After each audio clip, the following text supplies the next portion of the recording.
My name is Riley, a 29-year-old software engineer from Boston. What should have been a day of celebration turned into the most painful betrayal of my life. Opening Facebook to see my entire family enjoying Miami on my birthday felt like a knife to my heart. I never imagined the people I'd supported for years would exclude me so callously, but they had no idea their cruel joke would completely backfire.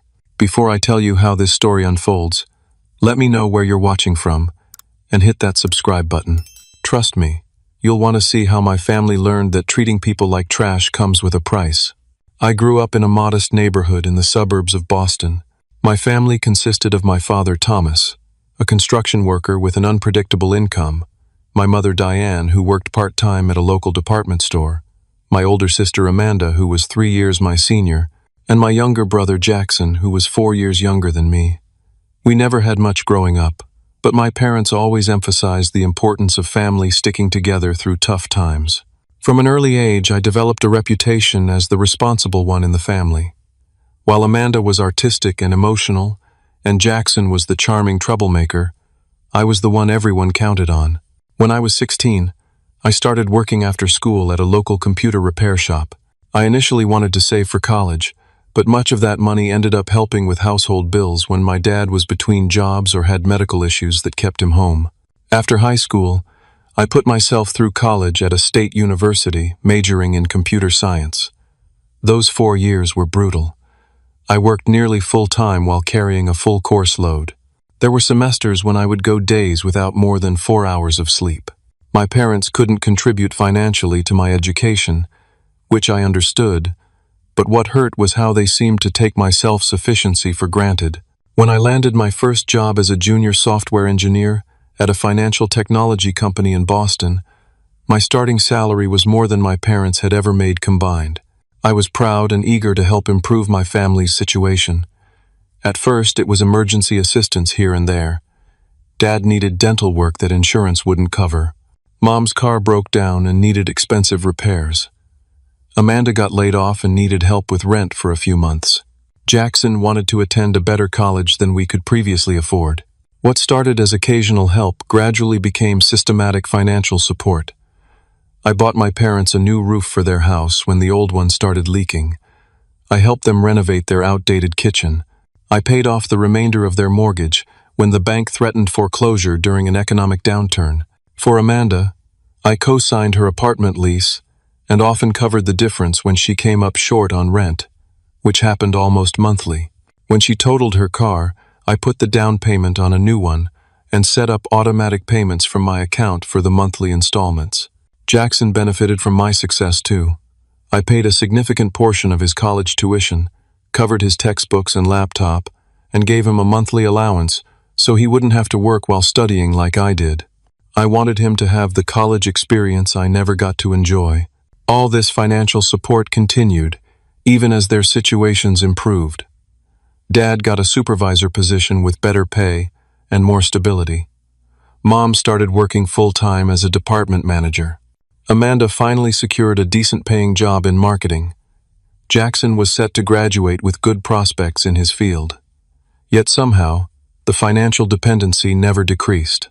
New emergencies, new needs, new wants always seemed to materialize. I didn't mind helping my family. They were my blood, and I loved them. But what bothered me increasingly was the lack of appreciation. Thank yous became rarer. Consideration for my time and feelings seemed almost non-existent. When I couldn't attend a family function because of work demands, I'd be guilted rather than understood. When I suggested they might start taking more financial responsibility as their situations improved, I was made to feel selfish and ungrateful for my own success. Birthdays had always been important in our family. Growing up with limited means, my parents made sure birthdays were special occasions. We never had expensive gifts, but there was always a homemade cake, heartfelt cards, and the birthday person got to choose the dinner menu and was exempt from chores for the day. As an adult, I continued this tradition by making family birthdays special. For Dad's 60th, I organized and paid for a surprise party with all his friends and extended family. For Mom's matching milestone the following year, I sent her and Dad on their first ever cruise. For Amanda's 30th, I gifted her a spa weekend with her friends. For Jackson's 21st, I flew him and 2 friends to Las Vegas for an unforgettable weekend. My birthdays, in contrast, became increasingly underwhelming. Last year, I received a store-bought cake and a gift card to a restaurant chain. The year before, the family had forgotten entirely until I mentioned it casually during a Sunday phone call, which resulted in hastily sent text messages with cake emojis. It hurt, but I buried that hurt beneath rationalizations about how busy everyone was with their own lives. This year, as my 29th birthday approached, I had cautiously brought it up during our monthly family dinner. So, my birthday's coming up in a couple of weeks. I was thinking maybe we could all go to that new steakhouse downtown. My treat, of course. Dad had looked up from his plate. Oh yeah, end of the month, right? Let me check my schedule. He never got back to me. Mom had been more enthusiastic. That sounds lovely, sweetie. I'll make sure everyone keeps that day open. But no concrete plans were made. Amanda had immediately started talking about a work project deadline that might conflict. Jackson had been on his phone the entire conversation. I left that dinner feeling the familiar disappointment, but still hoping they might surprise me with something thoughtful. Maybe they were planning something special and keeping it secret. That thought gave me comfort as my birthday approached. Little did I know what kind of surprise they actually had in store. On the morning of my 29th birthday, I woke up expecting at least a few text messages or missed calls.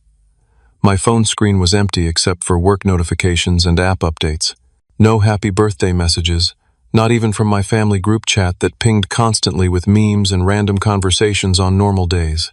They're probably waiting to call later, I told myself as I got ready for work. Or maybe they're planning to surprise me at the office or at home this evening. I tried to suppress the sinking feeling in my stomach as I headed out the door.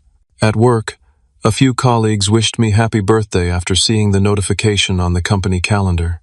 My team lead brought in cupcakes, which was thoughtful but also standard practice for everyone's birthdays at the office. By lunchtime, I still hadn't heard from any family members. I ate my sandwich alone at my desk, scrolling through social media to distract myself from the growing disappointment. That's when I saw it. My thumb froze mid-swipe as my brain struggled to process the image on my screen.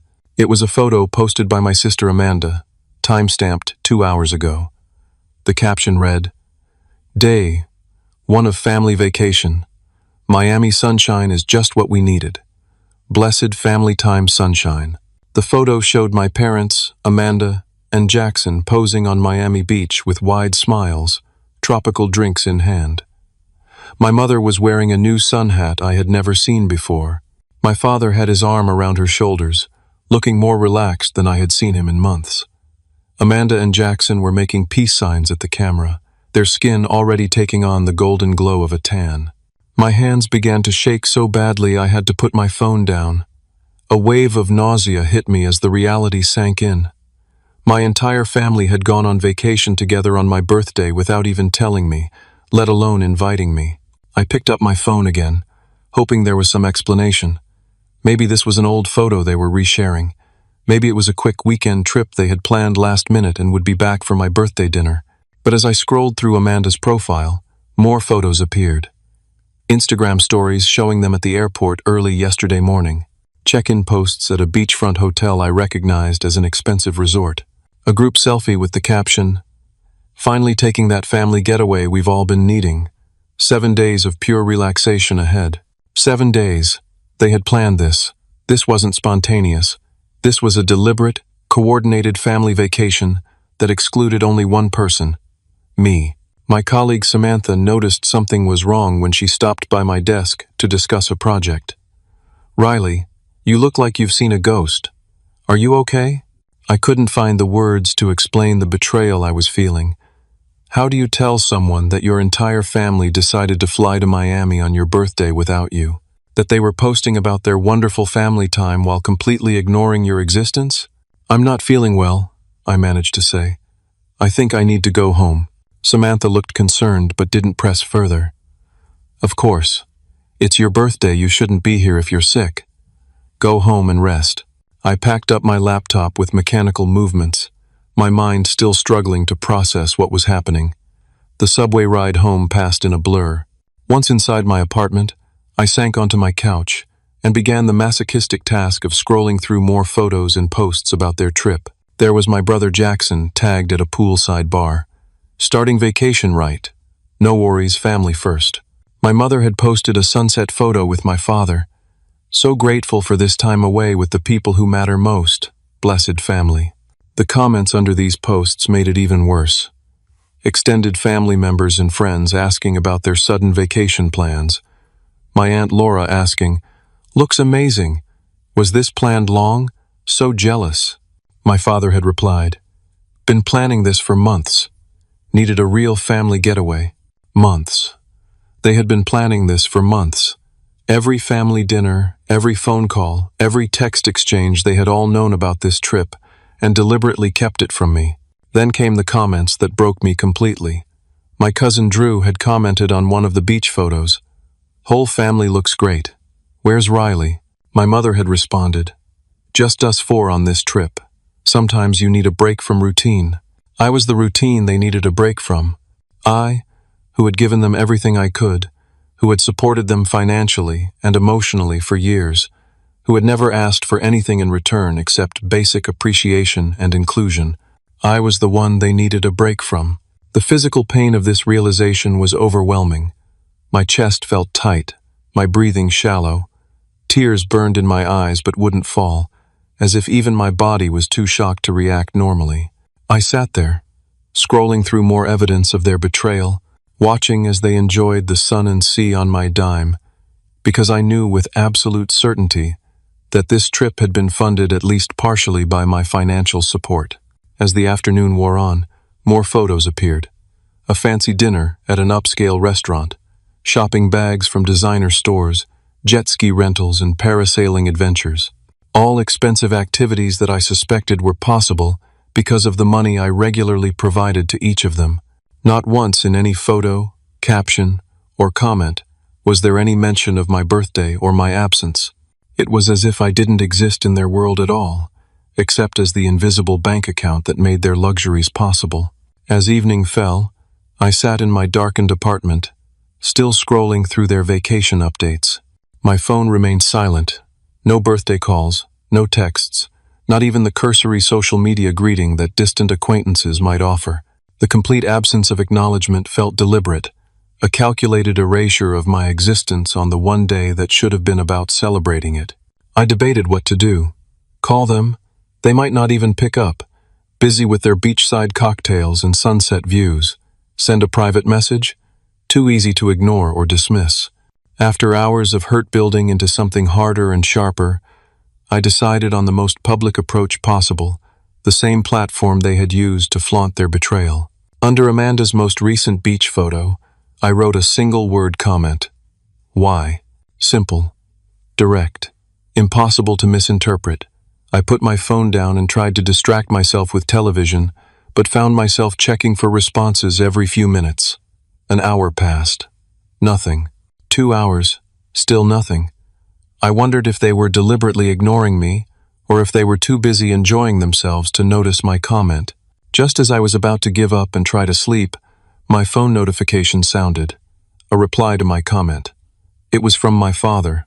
"We didn't want to waste our time on a clown." The words hit me like a physical blow. My own father had just publicly called me a clown. In seconds, notification sounds followed, as reactions to his comment poured in. My mother had added a laughing emoji. Amanda had commented, "Dad, brutal but true," with a crying, laughing face. Jackson had responded with a clown emoji and a thumbs down. My hands trembled as I typed my response. "Then this clown doesn't want to spend money on you." I hit send before I could reconsider, my heart pounding in my chest. Their response was immediate but dismissive. Amanda sent a message. "Lol, someone's jealous." "Don't worry, bro.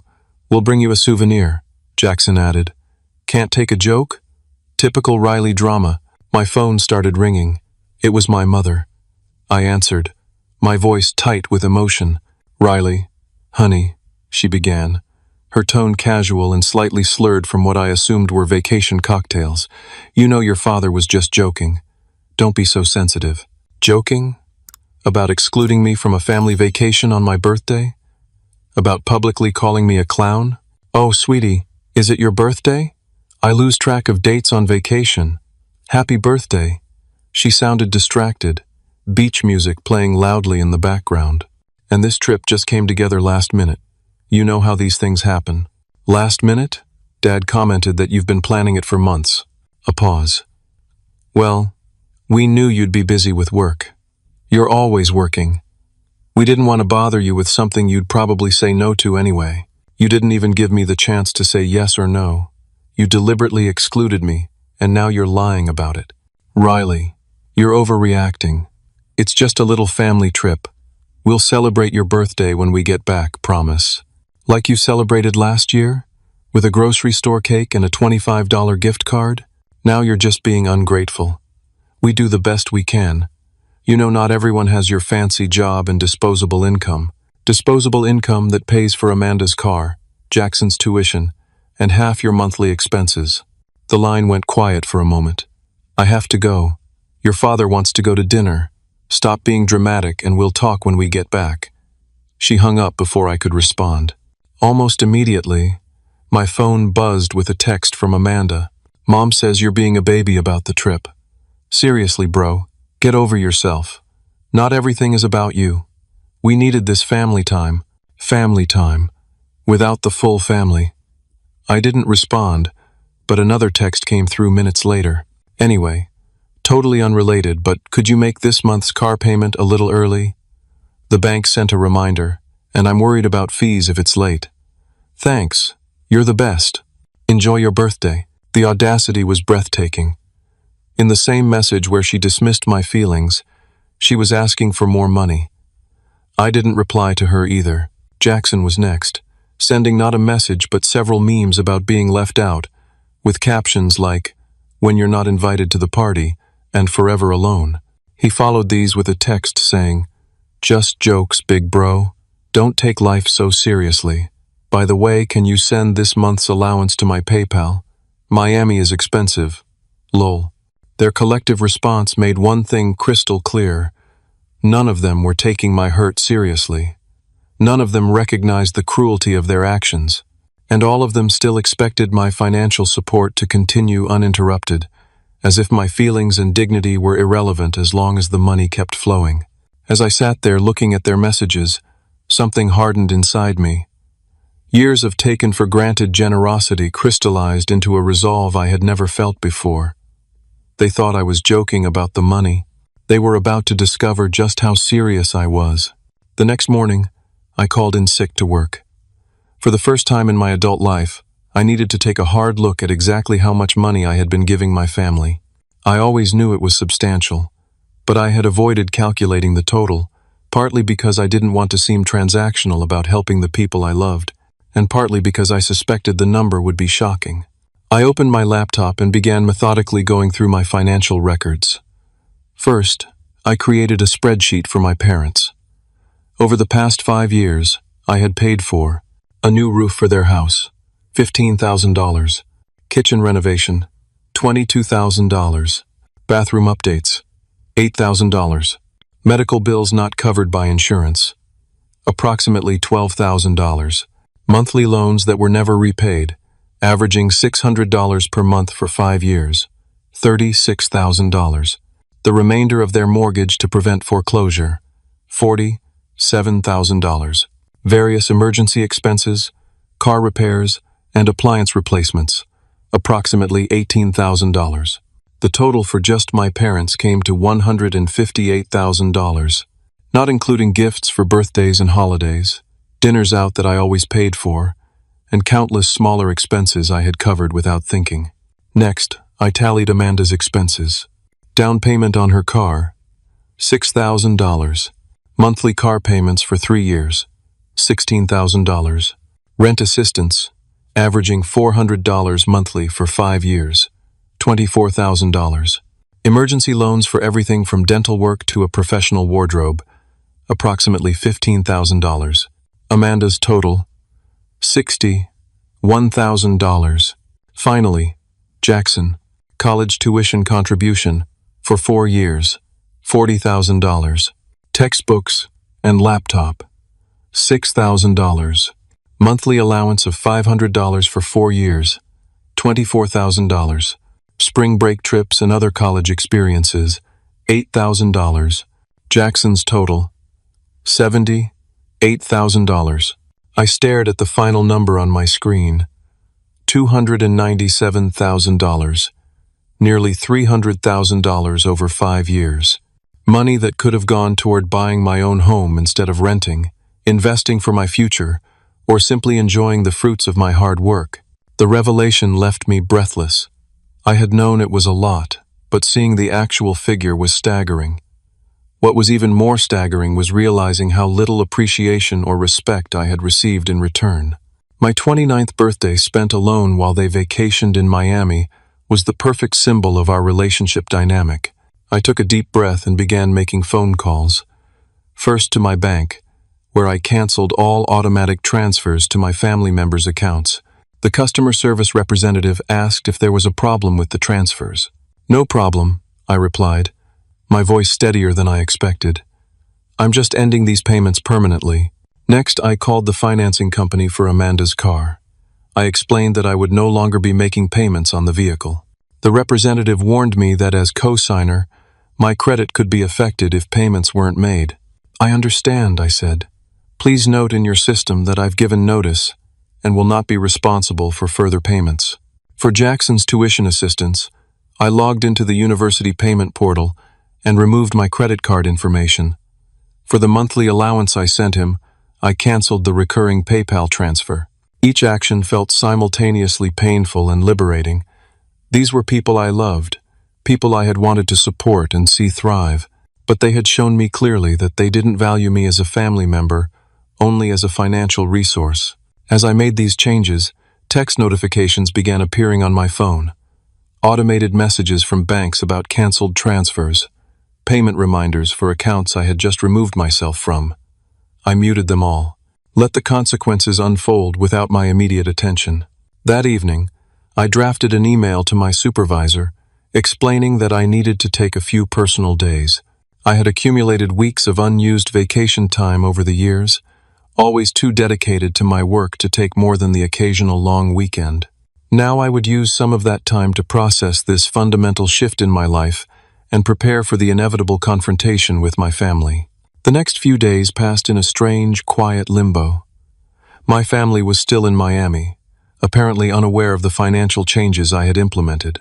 I used the time to consult with a financial advisor about better managing my money going forward and spoke with a therapist who specialized in family dynamics to help process my feelings of betrayal and establish healthier boundaries. From an early age, I developed a reputation as the responsible one in the family.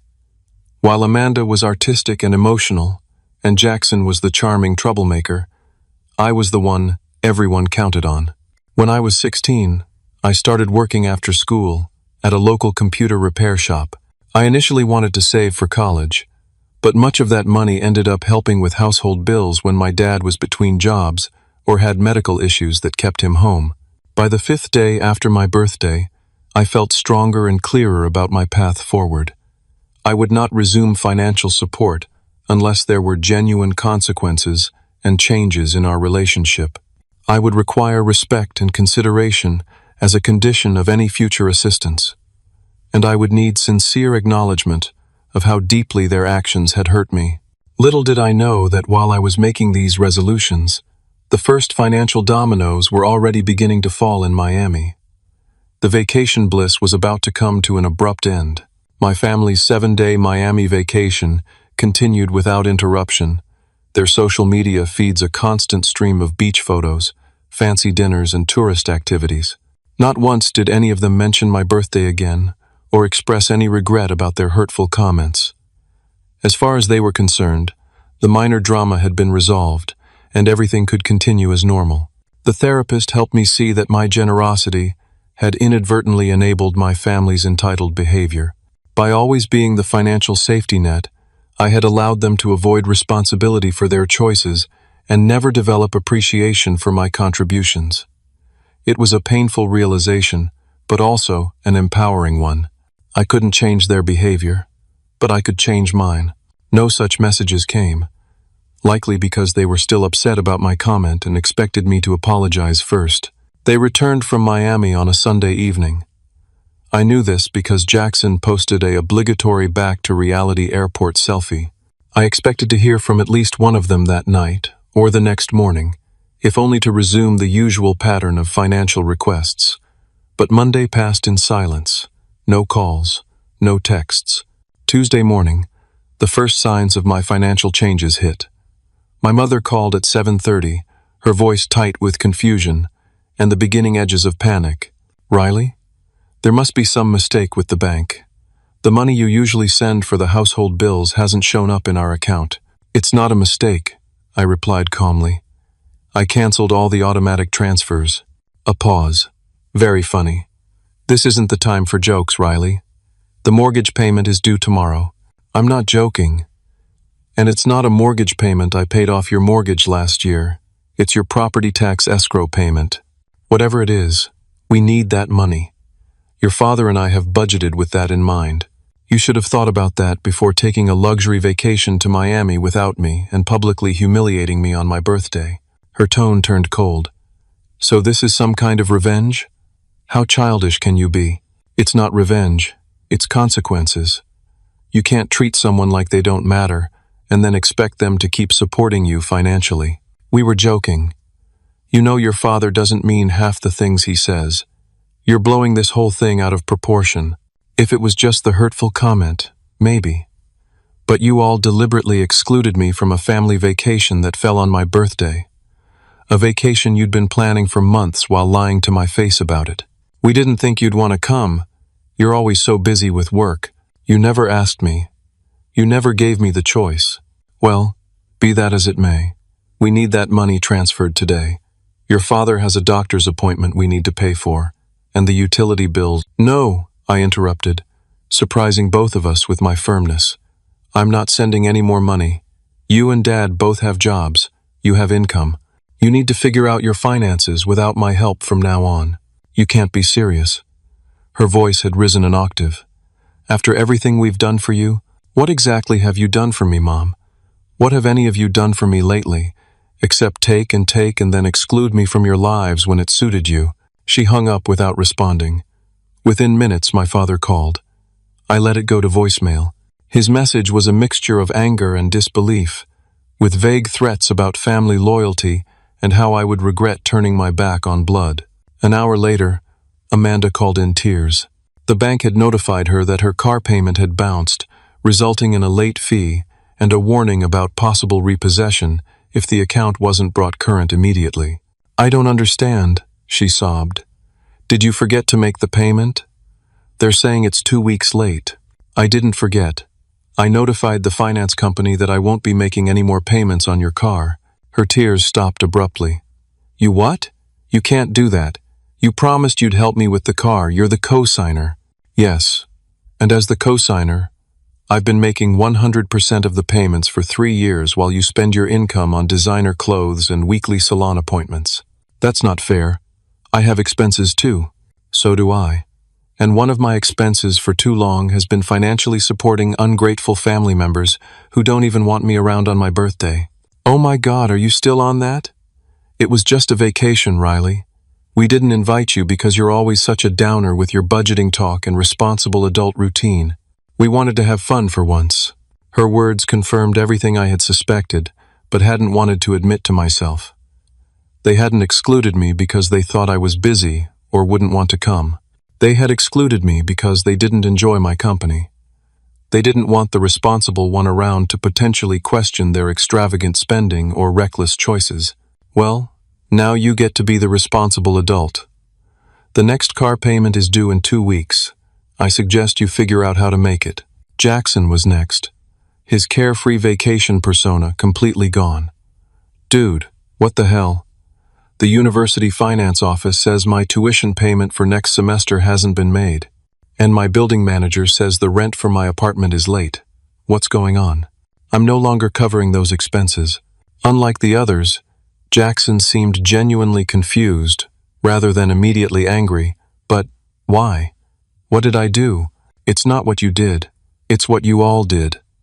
The Miami trip, the public humiliation, the complete disregard for my feelings.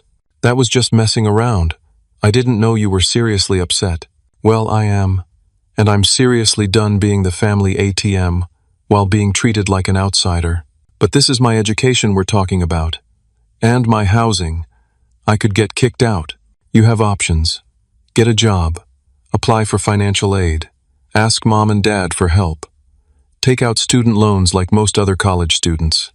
That's so messed up, Riley. I thought you wanted me to have a better college experience than you did. The guilt trip might have worked before, but not now.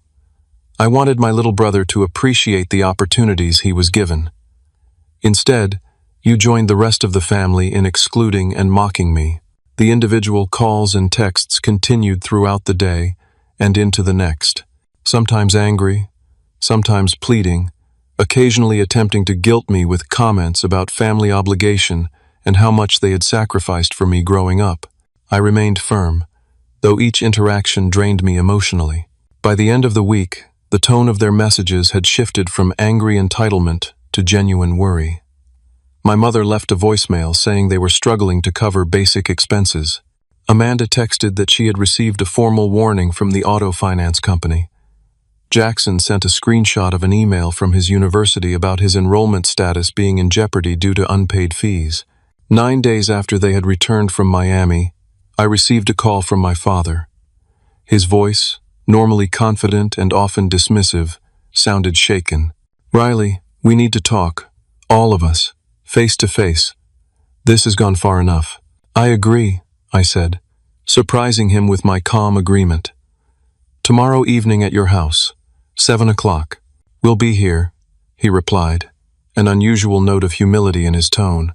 "And Riley, we should have handled things differently, with your birthday and all."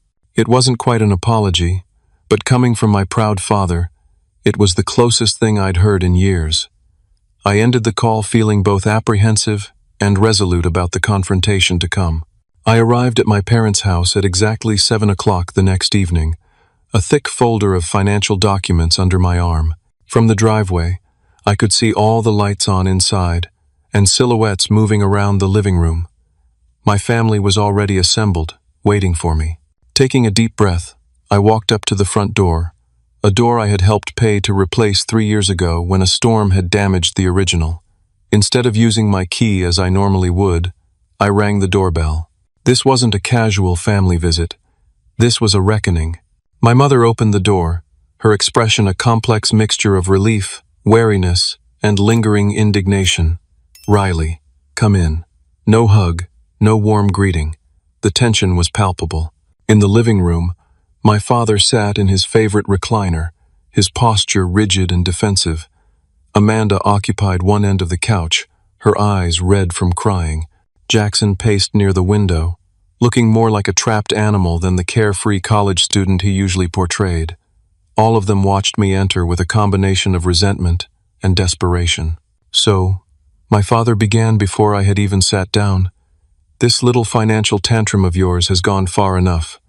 It's time to be an adult about this." I remained standing, calmly meeting his gaze. "I agree completely. It's time for everyone in this room to be adults. That's why I'm here." I placed the folder on the coffee table and sat in the armchair opposite my father, opening the cover to reveal the meticulously organized financial records I had compiled. "Before we talk about moving forward, I think we need to acknowledge the reality of our family dynamic up to this point." I pulled out the first page, a summary sheet with all the totals clearly displayed. In the past 5 years, I have given this family $297,000. The number hung in the air. My mother gasped audibly. Amanda looked away. Jackson stopped pacing. "That doesn't include birthday gifts, holiday presents, dinners out, or the countless small expenses I've covered without thinking twice." I passed copies of the detailed breakdown to each of them. These pages show exactly how that money was distributed. My father glanced at his sheet, then tossed it aside. "Nobody asked you to do all that. You offered. You can't hold your generosity over our heads when it was freely given." "You're right," I conceded. "I offered because I love you all and wanted to help. But at what point did my generosity become an expectation rather than a gift? At what point did I transition from valued family member to convenient bank account? That's not fair, my mother interjected. We appreciate everything you've done for us. Do you? When was the last time any of you thanked me without immediately following it with another request? When was the last time any of you showed the same level of consideration for me that I've consistently shown for all of you?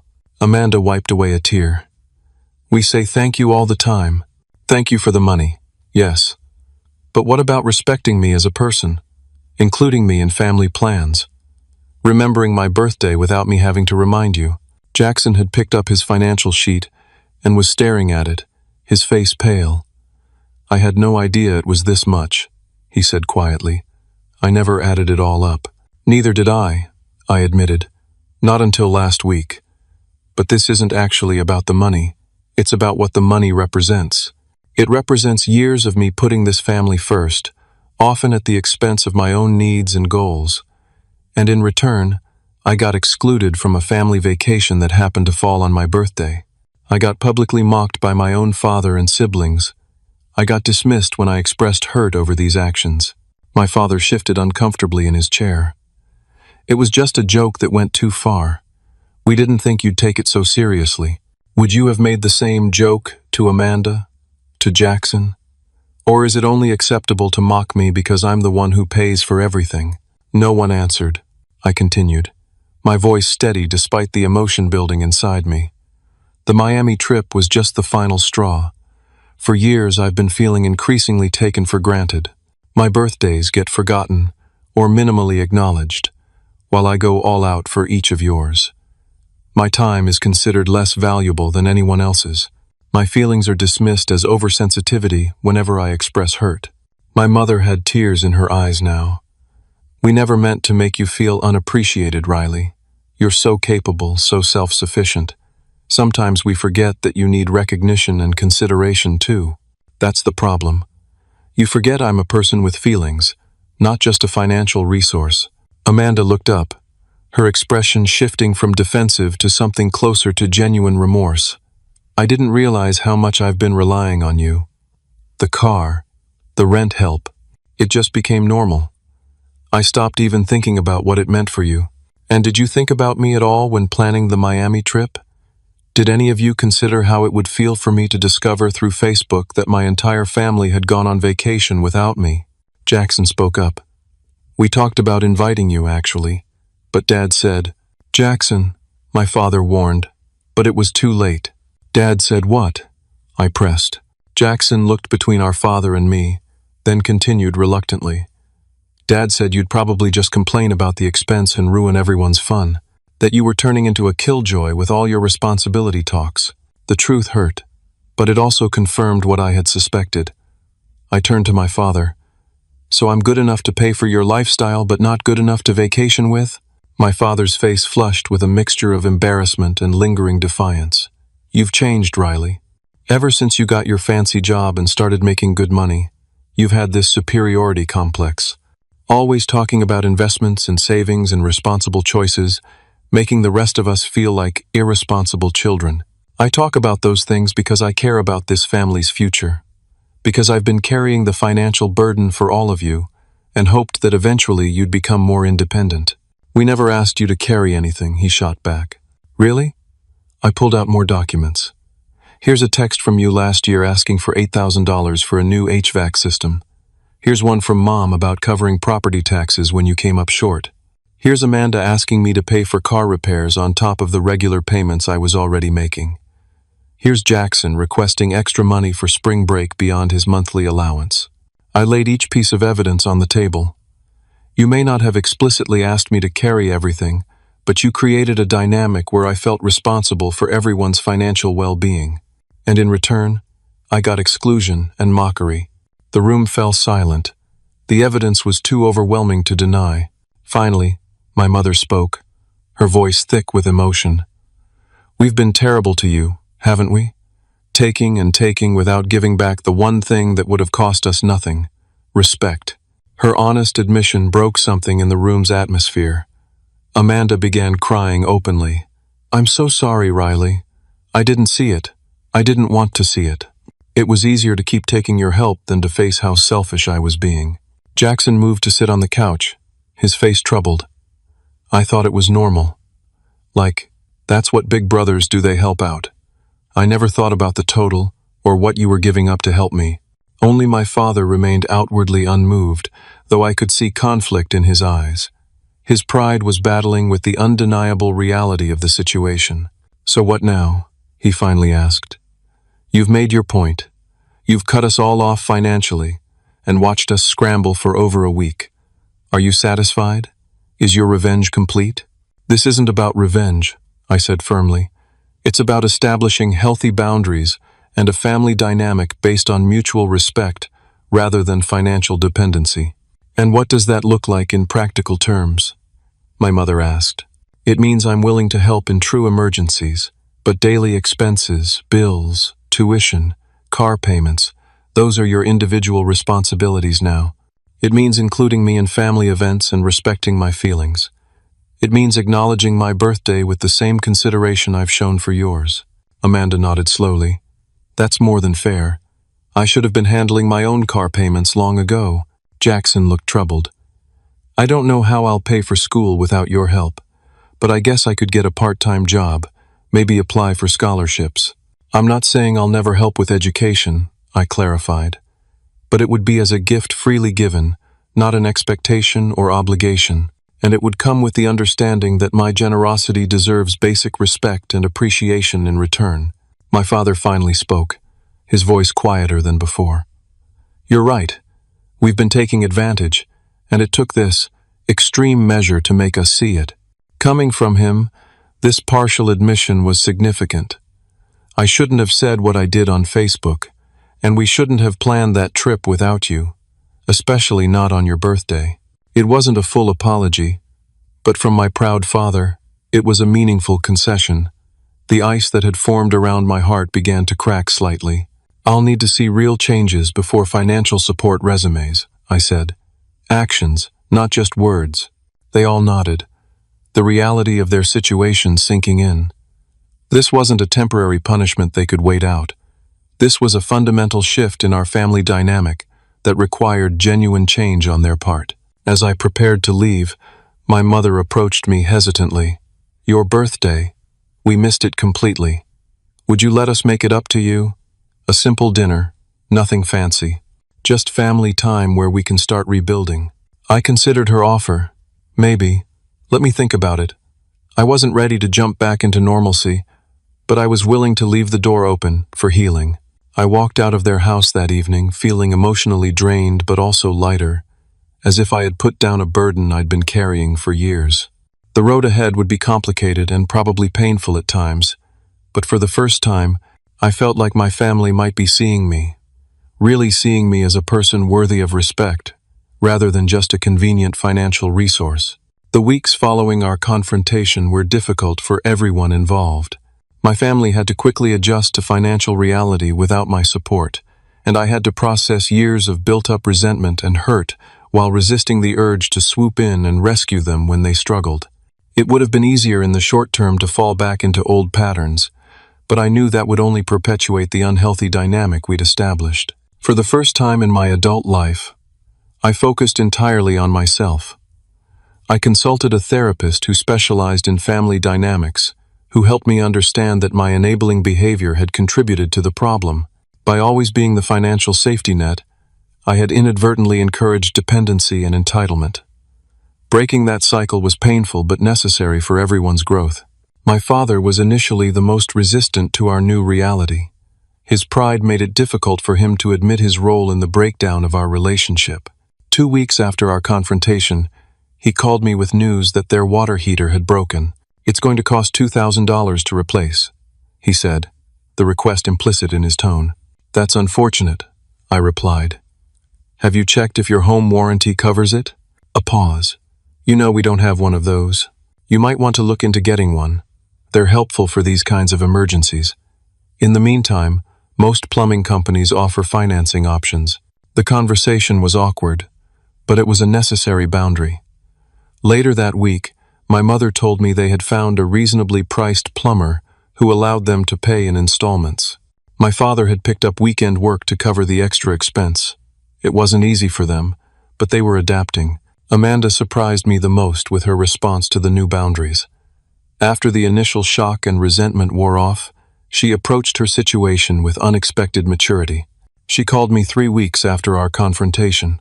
"I got a second job," she said without preamble. "Evenings and weekends at a retail store. It's not glamorous, but between that and cutting back on some expenses, I can make my car payment. I've also downsized my apartment to something more affordable." "That's great, Amanda. I'm proud of you for taking responsibility." "I should have done it years ago," she admitted. "It was just so easy to let you handle everything. But it feels good, you know? Paying my own way." I never thought I'd say that, but it does. Her words warmed something inside me. Perhaps this difficult lesson was exactly what she had needed. Jackson faced the most immediate consequences, with his university threatening to cancel his enrollment due to unpaid fees. He called me in panic mode the day he received the final notice. "I don't know what to do, Riley. I've applied for emergency financial aid, but it won't come through in time. I could lose my spot and have to reapply." I listened to his genuine distress, considering my response carefully. "Have you looked into student loans? Most of your classmates are financing their education that way." "I started the application, but it won't be processed for weeks. The deadline is in 3 days." I could hear the fear in his voice. Fear of losing the future he had envisioned for himself. Unlike my parents and Amanda, Jackson was still in the formative stages of his adult life. The consequences of interrupted education could have long-lasting effects. After careful thought, I made a decision that balanced my new boundaries with compassion. "I'll pay this semester's tuition as a one-time bridge while you get your financial aid and loans in order. But going forward, you need a sustainable plan that doesn't rely on me." His relief was palpable. "Thank you. Seriously, Riley, I won't take it for granted. I've already lined up a campus job for 20 hours a week, and I'm looking at scholarship options for next semester." "That's good to hear. And Jackson? I'm doing this because I believe in your potential, and your education is important. Not because I'm obligated to, or because you're entitled to it." "I understand," he said, and for the first time I believed he truly did. My mother reached out regularly, making awkward but genuine attempts to repair our relationship. She asked about my work, my friends, my interests, topics that had rarely been the focus of our conversations before. Sometimes she would call just to share a memory from my childhood or tell me she was thinking of me. Small gestures, but meaningful ones that required no financial component. A month after the confrontation, she invited me to Sunday dinner again. "Nothing fancy," she assured me. "Just family time. No agenda, no requests. We just miss you." I accepted with cautious optimism. The dinner was indeed simple, a homemade meal rather than the expensive takeout they used to order on my dime. The conversation was sometimes strained, old patterns trying to reassert themselves, but there was also a new awareness. When my father started complaining about a costly car repair, he caught himself and changed the subject. When Amanda mentioned a concert she wanted to attend, she quickly added that she was saving up for the tickets herself. These small changes indicated that they were trying, really trying, to see me as more than a financial resource. It wasn't perfect, and there were backslides and difficult moments, but it was progress. 2 months after the Miami incident, my family surprised me with a belated birthday celebration. They picked a restaurant within their budget, not the expensive venues I usually funded. My father had made a handmade card, something I hadn't received from him since childhood. Amanda had framed a photo of us from years ago, before money had complicated our relationship. Jackson had written me a heartfelt letter about how my support had changed his life, and how he was working to become more self-reliant. As we sat there sharing a meal and genuine conversation, I felt something healing inside me. The hurt wasn't completely gone, but it was being gradually replaced by cautious hope. My family was learning to value me for who I was, not what I could provide financially. And I was learning that sometimes the most caring thing you can do for someone is to let them face the consequences of their actions and grow from the experience. In the months that followed, our family dynamic continued to evolve. There were difficult conversations, occasional resentments, and financial struggles as they adjusted to their new reality. But there were also moments of genuine connection and respect that had been missing for years. I maintained my boundaries firmly but compassionately. When true emergencies arose, I sometimes chose to help, but always as a conscious choice rather than an obligation or expectation. The difference was subtle but profound both for me and for them. My 30th birthday approached with a mixture of anticipation and apprehension. Would they remember without prompting? Would we fall back into old patterns? To my surprise and joy, they planned a thoughtful celebration that reflected our new relationship. It wasn't lavish or expensive, but it was sincere and focused on connection rather than material aspects. As I blew out the candles on a homemade cake, my favorite flavor, which they had actually remembered, I realized that the painful lesson of my 29th birthday had ultimately given me the greatest gift possible, a family that valued me for myself, not my wallet. The journey hadn't been easy, and we still had work to do, but we were building something healthier and more authentic than what we had before. I had learned that true family values respect and appreciation, not financial support. Setting boundaries, though initially painful, ultimately creates healthier relationships for everyone involved. Sometimes the most loving thing you can do is stand firm and require others to take responsibility for themselves. What began as a story of betrayal had transformed into one of growth and renewed connection. My family learned that treating people like commodities eventually backfires, and I learned that enabling harmful behavior isn't actually helping anyone. True love sometimes means having the courage to say no and demand the respect you deserve. Looking back now, I can almost be grateful for that Miami trip and Facebook revelation. Without that painful catalyst, we might have continued our unhealthy patterns indefinitely. Sometimes it takes hitting bottom to start building something better. Have you ever had to set difficult boundaries with people you love? How did you find the courage to stand firm when they pushed back? Let me know in the comments below. And if this story resonated with you, please hit that like button and subscribe to hear more stories about navigating complex family dynamics and finding your worth. Remember, sometimes the most powerful word in the English language is simply no. Thank you for listening, and may you find the strength to establish the boundaries you deserve in your own relationships.